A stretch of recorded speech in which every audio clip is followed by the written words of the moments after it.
Hi friends, அனைவருக்கும் காலை வணக்கம். This is Sivaji. வீடியோ போகிறதுக்கு முன்னாடி என்னோடய சப்ஸ்கிரைபர்ஸ், வியூவர்ஸ், ஃப்ரெண்ட்ஸ் எல்லோருக்கும் என் மனமார்ந்த நன்றிகளை தெரிவிச்சுக்கிறேன். ஃப்ரெண்ட்ஸ், நேற்று பார்த்தீங்கன்னா எந்தவித சப்போர்ட்டும் கிடையாது. நேற்று எதுக்காக அப்படின்னா, இந்த ஸ்பூன் ஃபீடிங் மாதிரி இருக்கக்கூடாது. சரி, இன்றைக்கி ஒரு நாள் நம்ம வந்து எந்த சப்போர்ட்டும் கொடுக்காமல் இருந்து பார்க்கலாம். எத்தனை பேர் என்னென்ன பண்ணுறாங்க, இன்க்ளூடிங் மை ஸ்டூடெண்ட்ஸ் எல்லாருக்குமே சரி. ஏன்னா நம்ம வியூஸ் மட்டும் ஷேர் பண்ணிவிட்டு இங்கே வெயிட் பண்ணுங்கள், இங்கே போங்க, இங்கே இதை பண்ணுங்கள், அதை பண்ணுங்கன்னு சொல்லிகிட்டே இருந்தோன்னா, அப்போ நம்ம அதை கேட்டு என்ன பண்ணுவாங்க, அதை அந்த பார்த்துட்டே பண்ணணும் அப்படின்ற மைண்ட் செட். நான் ஆல்ரெடி நம்ம ப்ரைம் குரூப்பில் இருக்க எல்லாருக்கும் சொன்னேன், பாருங்கள், உங்களுடைய சொந்த நாலேஜ் சேர்த்து அப்ளை பண்ணுங்கள். ஜஸ்ட்டு ஒரு துடுப்பாக மட்டும் அந்த ப்ரைம் குரூப் யூஸ் பண்ணிங்க. முழுக்க உங்களுடைய எஃபர்ட்டாக இருக்கட்டும். அப்படி இவ்வளோ வருஷங்களாக சொல்லிட்டு தான் வரேன். சரி, ஒரு நாள் டெஸ்ட் பண்ணி தான் பார்ப்போம், நிறுத்தி பார்க்கலாம். ஒரு நாள் நம்ம வேணும்னு ஆக்சுவலாக நிறுத்தி பார்க்கலாம். நிறுத்தி பார்த்து என்ன தான் டிசிஷன் எடுக்கிறாங்க அப்படின்னு பார்க்கலான்னு பார்த்தேன். அப்படின்னா இன்க்ளூடிங் ஸ்டூடெண்ட்ஸ் சேர்த்து அந்த சைக்காலஜியை கண்ட்ரோல் பண்ண முடியல. ரொம்ப வந்து ஸ்ட்ரகிள் பண்ணி நிற்கிறாங்க. அதாவது நான் இன்னும் உங்களுக்கு ஆல்ரெடி சொல்லியிருக்கேன், ஒரு நாளைக்கு 1 அல்லது 2 ட்ரேடில் எஸ்எல் ஹிட் ஆயிடுச்சா சிஸ்டமை க்ளோஸ் பண்ணுங்கள். ஆக்சுவலாக ஃபஸ்ட்லேயே சிஸ்டம் க்ளோஸ் பண்ணுங்கள் பெட்டர். ஓகே, இல்லை சார், நான் வந்து ஃபஸ்ட்டு வாய்ப்பை மிஸ் பண்ணிவிட்டேன், பண்ண மாட்டேன். நான் இதே நான் ஃபஸ்ட்டு வாய்ப்பாக யூஸ் பண்ணுறேன். அதாவது 2வது வாய்ப்பையே நான் வெயிட் பண்ணி அடுத்த ஃபஸ்ட்டு வாய்ப்பாக யூஸ் பண்ணுறேன். இதில் எஸ்எல் கட் பண்ணி சிஸ்டம் க்ளோஸ் பண்ணுறேன் அப்படின்னு. அதில் முக்கால்வாசி 25% ஸ்டூடெண்ட்ஸ் பார்த்தீங்கன்னா க்ளோஸ் பண்ணிட்டு அவங்களோட ஸ்க்ரீன்ஷாட் அனுப்பிச்சிருக்கீங்க. ரைட், ஓகே, அது உண்மையாக போய் அதுக்கப்புறம் ட்ரேட் பண்ணிங்களா, அது கடவுளுக்கு தான் தெரியும். ஆனால் மிச்சம் இருக்கிற ஸ்டூடெண்ட்ஸ் எல்லாமே வந்து, சார் நான் ஓவர் ட்ரேடிங் பண்ணிட்டேன், எனக்கு என்னால் கண்ட்ரோல் பண்ண முடியல, இந்த ஒரு வருஷமாக நான் வந்து மெயின்டைன் பண்ணியிருந்தேன், இந்த 6 மாதமாக மெயின்டைன் பண்ணியிருந்தேன், ஆனால் இன்றைக்கின்னு பார்த்து என்னை கண்ட்ரோல் பண்ண என் கையை மீறி சில விஷயங்கள் நடக்குது, நான் என்ன பண்ணுறதுன்னு தெரியல சார், எனக்கு ரொம்பவும் இதுவாக இருக்குது, எனக்கு புரியல எனக்கு அப்படின்னு. ஃப்ரெண்ட்ஸ், இப்போது அந்த மாதிரி சுச்சுவேஷனில் நீங்கள் இருந்தீங்க அப்படின்னா, நீங்கள் இன்ட்ரடே தவிர்த்துட்டு நீங்கள் ஸ்விங் ட்ரேடிங் போகலாம். அல்லது லாங் டைம் இன்வெஸ்ட் பண்ணி பெரிய டைம் ஃப்ரேம் சூஸ் பண்ணி பண்ணுங்கள். கரெக்டான வாய்ப்பு வரும். அந்த பேஷன்ஸை வந்து உங்களால் கண்ட்ரோல் பண்ண ஈஸியாக இருக்கும். இன்ட்ரடேயில் பார்த்தீங்கன்னா ஒவ்வொரு வாய்ப்பும் உங்களுக்கு பிரேக் அவுட் நடந்து மேலே போகிற மாதிரியே தெரியும். ஓகே, ஆனால் மேலே போகாது. டக்குன்னு கீழே வந்து எஸ்எல் என்றைக்கு சைட்வேஸ் மார்க்கெட் வரும்னு யாராலே ஐடென்டிஃபை பண்ண முடியாது ஃப்ரெண்ட்ஸ். ஸோ நேற்று பார்த்தீங்கன்னா சைட்வேஸ் மார்க்கெட் நேற்று வந்துடுச்சு.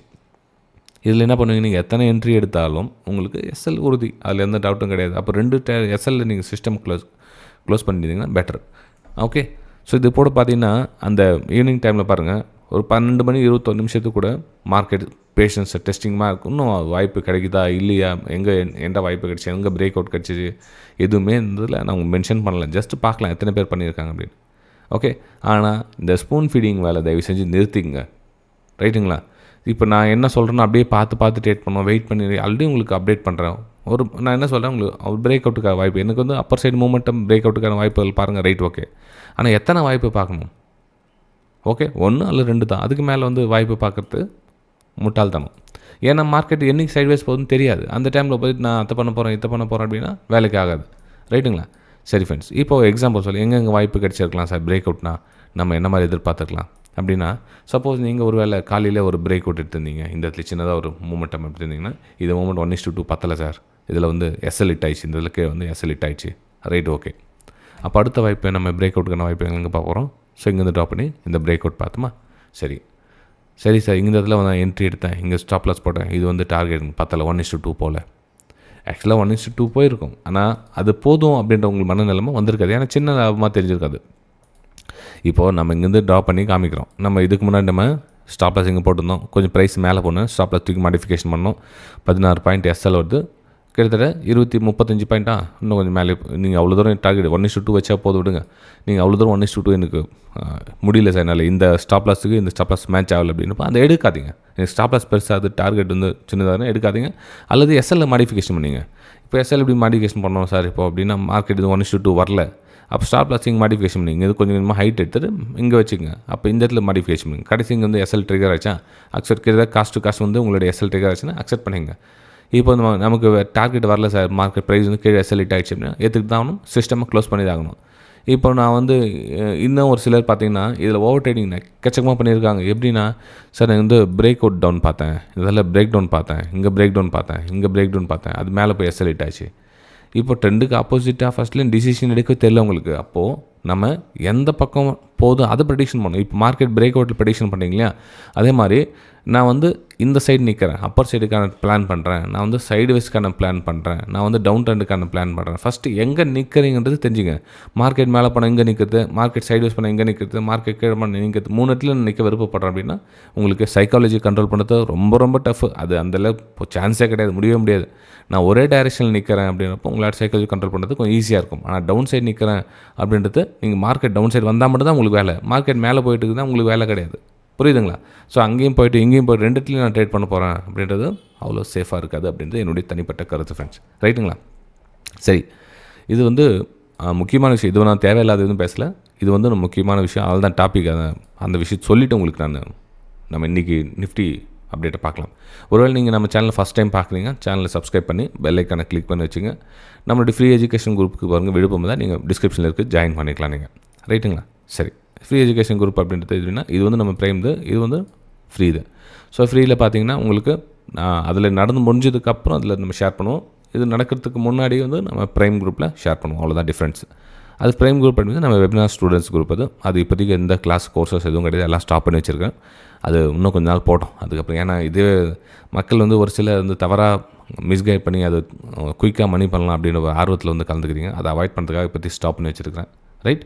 சரி ஃப்ரெண்ட்ஸ், இப்போது நெக்ஸ்ட் என்ன சார் பிளான் பண்ணியிருக்கீங்க அப்படின்னு நீங்கள் கேட்டிங்கன்னா, ஃபஸ்ட் கிஃப்ட் நிஃப்டி பார்த்தீங்கன்னா கிட்டத்தட்ட 24,636 இந்த சைட்வேஸ் ரேஞ்சில் தான் வந்து மார்க்கெட் ட்ராவல் ஆகிட்டு இருக்குது. ரைட்?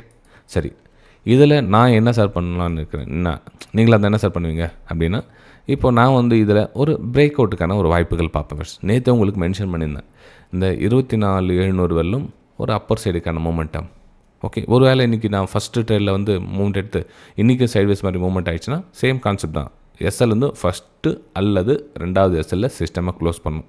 ஸோ அந்த கான்செப்ட்டில் உறுதியாக இருப்பேன். ஏன்னா சம்டைம்ஸ் என்னென்ன மார்க்கெட்டு கண்டினியூவாக சைட்வேஸ் போன நாட்களும் உண்டு, நான் நிறைய பார்த்துருக்குறேன். ஓகே, ஸோ 6ஆம் தேதியோட கண்டினியூஷன் பார்த்திங்கன்னா அப்படியே சைட்வேஸ் மாதிரியே போகும். டக்குன்னு மேலே ஓப்படுறாங்க, இந்த இடத்துல அப்படியே கொஞ்சம் கீழே வந்துட்டு இந்த லோவும் ட்ரிகர் ஆகிட்டு திரும்ப அப்படியே மேலே போய்ட்டு இது மாதிரி போகிற நாட்களும் உண்டு. ஸோ அதனால் என்னென்னா மார்க்கெட்டு ஒரு வேளை இங்கே ஓப்பன் ஆச்சுன்னா கூட இந்த 650 660 ரேஞ்சுக்கிட்டு ஒரு பிரேக் அவுட்டுக்கான ஒரு வாய்ப்புகளை பார்த்து நான் அப்பர் சைடுக்கு அனுப்பலன்னு ஸ்டாப் லாஸ் ரொம்ப ரொம்ப சின்னதாக இருக்கும். அந்த 1-2 ஸ்டாப் லாஸ் ஆனாலும் அந்த ப்ரீவியஸ் ஸ்விங் லோ இருக்குது, அந்த ஸ்விங் லோவை பயன்படுத்திங்க. ரொம்ப பெருசாலாம் வந்து ஸ்டாப் லாஸ் போட வேண்டிய அவசியம் கிடையாது இதில். அப்போ டவுன் சைடு ப்ரெடிக்ஷன் எதுவும் கிடையாதா சார்னா, இப்போதைக்கு இல்லை ஃப்ரெண்ட்ஸ். எனக்கு டவுன் சைடு ப்ரெடிக்ஷன் வந்து அவ்வளோ கம்ஃபர்டபுளாக இல்லை எனக்கு. அதனால நான் டவுன் சைடு போகல. ஏன்னா ப்ரைஸ் நல்லா ஒரு மூமெண்டம் போயிட்டுருக்காங்க. ஸோ வந்து இதில் பார்த்தீங்கன்னா தெரியும் உங்களுக்கு, 4ஆம் தேதி ஃபால் பண்ணாங்க, 4ஆம் தேதி கண்டினியூஷன் கொடுக்கல, ஃபால் பண்ணாங்க, கண்டினியூஷன் வந்து இது லோ உடச்சிட்டு கீழே வரல. அப்போ என்ன பண்ணாங்க, திரும்ப வந்து இங்கே பையர்ஸ் வந்து புஷ் பண்ணுறாங்க, மார்க்கெட் இங்கேயும் பையர்ஸ் புஷ் பண்ணுறாங்க. அப்போது இந்த ஏதோ ஒரு காரணம் வெயிட் பண்ணி மார்க்கெட் இதில் கொஞ்சம் கீழே வந்து அகைன் வந்து மேலே போகிறதுக்கான ஒரு வாய்ப்புகள் இருக்குது அப்படின்றதுக்காக நான் வந்து ஒரு மொத்தத்தில் ஒரு அப்பர் சைடுக்கான பிளான் பண்ணலாம். 24,700 720 இந்த லெவல்லாம் ரீச் ஆகும் அப்படின்ற ஒரு ஹோப்பில் நான் வந்து அப்பர் சைடுக்கான பிளான் பண்ணி வெயிட் பண்ணிகிட்டு இருக்கேன் ஃப்ரெண்ட்ஸ். ரைட்? இதை வந்து உங்கள் கூட எஜுகேஷன் பர்பஸ்க்காக நான் ஷேர் பண்ணிக்கிறேன். இந்த வீடியோ பிடிச்சிருந்தால் மறக்காமல் உங்களுடைய கருத்துக்களை தெரிவிங்க. இன்றைக்கி பேங்க் நிஃப்டி சென்செக்ஸ் எல்லாமே சேம் அதே மாதிரி தான். ஏன்னா எல்லாத்துக்கும் வீடியோ அதை பண்ணி ப்ரிப்பேர் பண்ணியிருந்தேன்னா டைம் ஆகிட்டு இருக்கும். ஆல்ரெடி உங்களுக்கு காலையில் தான் வீடியோ ரெக்கார்ட் பண்ணுறேன். ஸோ அதனால் குயிக்காக ரெடி பண்ணலாம். ஒன்லி நிஃப்டி மட்டும் நான் உங்களுக்கு கூட இன்றைக்கி அப்டேட் பண்ணுறேன். பேங்க் நிஃப்டி கூட சேம் அதே மாதிரி தான். இதில் வந்து அப்பர் சைடு ஆல்மோஸ்ட் இல்லை ரன் ஆகிடுச்சு. இல்லை பேங்க் நிஃப்டி பார்த்தீங்கன்னா நிஃப்டி கம்பெனி விட இதில் அப்பர் சைடுக்கான பிரேக் அவுட் கொடுத்து நல்லா மூவ்மெண்ட் ஆகிடுச்சு. ஆனால் நிஃப்டி மூவ்மெண்ட் ஆகல, அதெல்லாம் மாட்டிக்கிச்சு. ரைட்டுங்களா? சரி, இதில் ஒரு வேளை நமக்கு வாய்ப்பு கிடச்சிச்சு அப்படின்னா இந்த இதில் 57,900 கிட்டே ஒரு திரும்ப வந்து சின்னதாக ஒரு அப்மூவ். ரைட்? சரி ஃப்ரெண்ட்ஸ், நம்ம அடுத்த வீடியோ சந்திக்கலாம். தேங்க்யூ.